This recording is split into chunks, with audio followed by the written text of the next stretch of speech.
Hello everybody and welcome back to LMM and my self-appointed exile here in Wales, taking a break from absolutely everything. And now, as the nights are starting to pull in, I really regret not packing some railway stuff to have a go with. But as any good rail enthusiast, I always carry an emergency backup. Yep, and as this is a serious channel and we never do anything daft, I'm going to review this railway in a tin from Apples and Pears that was bought for me as a Christmas present and ever since has lived in the back of my car as an emergency train set should I ever need one.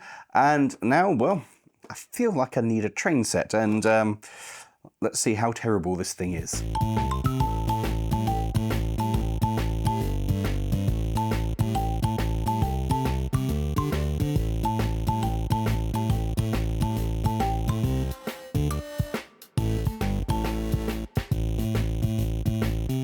So what is it that we actually have here? Well, this is a Great Rail Express, which is a gift in a tin. And as you can see from the Loco on the front, it's going to be tacky and horrible because that's vaguely American based on somebody who saw a steam engine once and went, it looks kind of like that, and described it to somebody who was blind. The box itself is covered with all of these cute little illustrations of an railway stuff, like very basic depictions of an locomotive. It's kind of cute. Going on to the back, and we have all this fun information. Is made by a company called Apples and Pears, and it is apparently fast-track family entertainment with this battery-operated train set. I have literally no idea how this is going to be fast-track family entertainment, maybe some entertainment for one person. So I'm sure you're all dying to see what's inside the tin. Let's open it up, and that's not even instructions, and that's not it complete, that's just what's inside next door to what's inside. That's a really weird setup to show it in bits rather than this is how you assemble it. So what do we have? Well, we have this locomotive, which somehow looks worse in real life than it does on the cover of the box. That is truly horrible tat. The rods are, I just don't know. It's meant to be a 6-wheel, but only 4 of these are actual wheels. Okay. Oh, but it does work. At a scale 2 million miles an hour, that is a very just horrible, tacky switch on the side. But okay, it's a kid's toy. We'll let that be. What else do we have? There's track, there's curves. We have many straights, actually, a surprising amount of straights. We look at you. The Apples to Pears Railway Coach. What's interesting though is these two all have flanges on them. They are actually, oh, and a caboose. We're definitely not British here, are we, with the caboose? But they do actually have flanges. So I have some respect for this because it looks like we're actually going to be running on the track, and that's kind of cool. That's actually genuinely quite cool. And then, oh, we actually have a genuine coal tender as well, which happily says coal on it, so we know that's what's in it. But it's nice to actually see and tender to go with a locomotive that's clearly a tender locomotive. Yeah, again, kudos for that. Then we got a station building. In fact, what else we got? Some crossing gates, more bits of straight, more bits of straight, more bits of straight. Platform, more bits of straight. A very, very thin good right. And more platform and some more rubber bands and, oh, more track. There's a lot in this set. With it all out of the tin, let's just roughly assemble it and see what it actually should look like. So with it all roughly laid out, I'm genuinely impressed with the amount of track that there is, particularly how many straight sections there are. There's enough that the train isn't going to be constantly chasing its tail, and I think that's really cool. The disappointing fact is that because there are only 3 curves per side, it does rather limit what you can do as a setup. I imagine if I muck around with this, I could get this to be like a big triangle, but obviously this is the way it's meant to be set up, and there's not really any flexibility to change that around or do anything different with it. The highlight of it is the fact that although this stuff is absolutely tat and super light. It is actually running on flanges. So those little flanges, which are amazingly overscale, are actually running on the track here, and that's actually keeping it on. It's not like using the rails as bumpers to keep it going around and running on the flat. It is actually legitimately a railway. And that I think is good, because I was expecting this to be one of those like Tomy trains kind of level brio things where it's running in a recess or just on the outside and kind of bumps its way around. But this is legitimately train running on tracks, and that's kind of cool.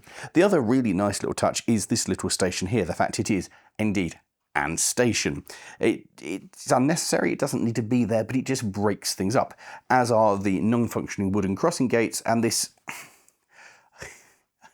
I don't understand why this is so thin. It makes absolutely no sense to have this van, which is just like, it can go inside. I don't understand.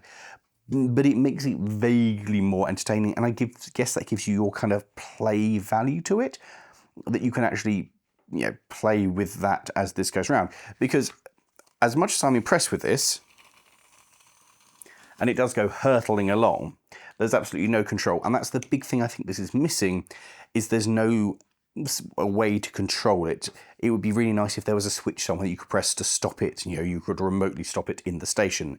I've seen it done on various things. There's either a little switch on the locomotive or a little thing that raises the wheels up when it comes into the station so you can control it. Because this is very much a hand round it, off it goes. And a closer look at this, well, it is absolutely about as basic as you can get when it comes to a locomotive.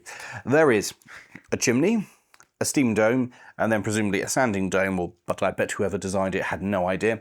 There's a cab with no windows, no back, and that's obviously where the motor is, because you can just make out the worm gear coming down from that.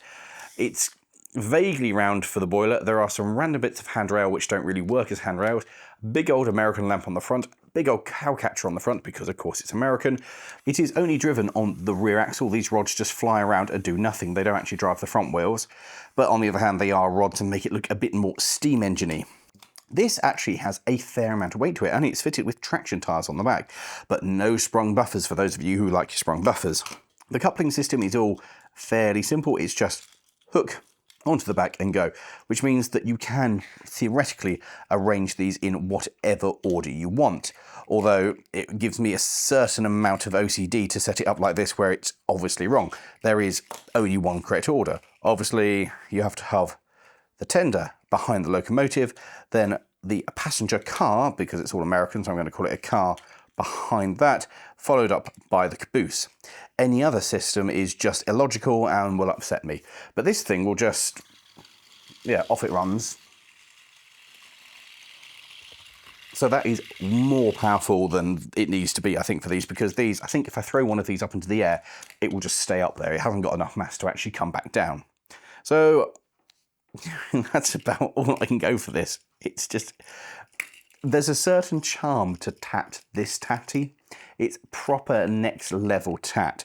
And I think the biggest problem with this is it costs 15 quid, or in fact, actually it's £17 on some websites. And I just feel, I mean, I might really enjoy it when it runs, but if it was a tenner, I'd be like, yeah, go for it. It's a bit of a laugh. But almost £20, and if I go on to a well-known bidding auction website thing, I can buy myself a 00 gauge working electric train for £20. And I know this is a whole set, but I feel it's just a bit expensive for tat, because let's be honest, even if you're a kid, you're going to build this once. You're going to put it together once, and you're going to run it when it's new as a little present, and that will be it. And for me, I imagine once I've assembled it once, it will go back into the car as the emergency train set for the next time I need an emergency train set, but I don't feel like I'm going to get much play value. For assembly, the track all goes together relatively easy, like that. However, sometimes it doesn't go together. It just, there we go, floats a bit, which is really annoying. Sometimes it sorts itself out and sometimes it doesn't, and it's just really, really annoying. And I guess it is a poor quality Chinese piece of plastic, but It is, though, pretty simple to put together and goes together pretty quickly, and soon I had a complete loop. And now to assemble our train. Again, genuinely impressed that it is actually a railway vehicle and sits on top of the rails and doesn't just bounce around. Even if the guys who made this have absolutely no idea what scale is, it looks like a train set. It's just cheap and nasty. And so, the moment you've all been waiting for, the inaugural run. So there it goes, and this, unfortunately, is the absolute peak of operation, because I can do nothing more apart from hand of God it, reach across and go, you're going to stop now, and turn it off. There is no more control than that, and that is what is really missing from this to turn it into an actual train set. Again, if there was just something line-side here that I could just activate to stop it, I could at least stop it in the station. And I think certainly they are rather pushing the buck out a little bit to say family fun.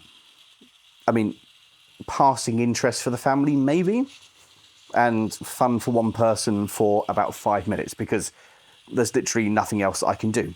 However, I must say that despite the kind of janky nature of the track, this thing runs around remarkably well. It's not full enough, and I've been running it for a while. The battery appears to last basically forever, because it's been running for about an hour now, and it's just going. The size of the coach and the caboose it really infuriates me, that sense of scale being so very off. It's not a little bit off, it's just absolutely insultingly off. And I know that I'm being rather harsh on what is a toy, but it just really, really gets on my wick. It's so rubbish. I don't actually know what this gauge is. It looks close to TT. I'll have to get some of my TT stuff out and see if it will actually fit on this. And the biggest thing I've taken from this absolutely naff set is I want to install it onto a board, and I want to scenic it all up properly and turn it into a proper model railway so that it goes into a tunnel and part of it's hidden, and just do the rest of it to the best of my ability. Some really nice trees, properly done scenic area, and then just have this naff thing running around, because that would just amuse me intently. There's a certain kind of beauty in that. But for what it is, it's a train in a tin, and I don't know what you were expecting, if you were expecting anything better than this, and I frankly don't know what I was expecting. Have I been too harsh on it? Probably yes. Is it the kind of thing I normally review? No, but I have literally nothing else to do at the moment, and I'm going mad. There's only a certain amount of not doing stuff that I can do, and this actually, do you know what, if you're going somewhere and you just want a bit of train fun, this is great. In a tin, put it out, watch it trundle around.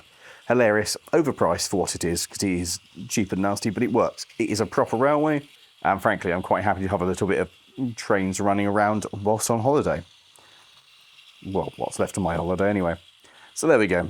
Have I been too harsh on this, or have you enjoyed this little foray into a train set in a tin? Anyway, normal content should resume again next week when we're back to normal, hopefully, probably, and I'll be back from my break.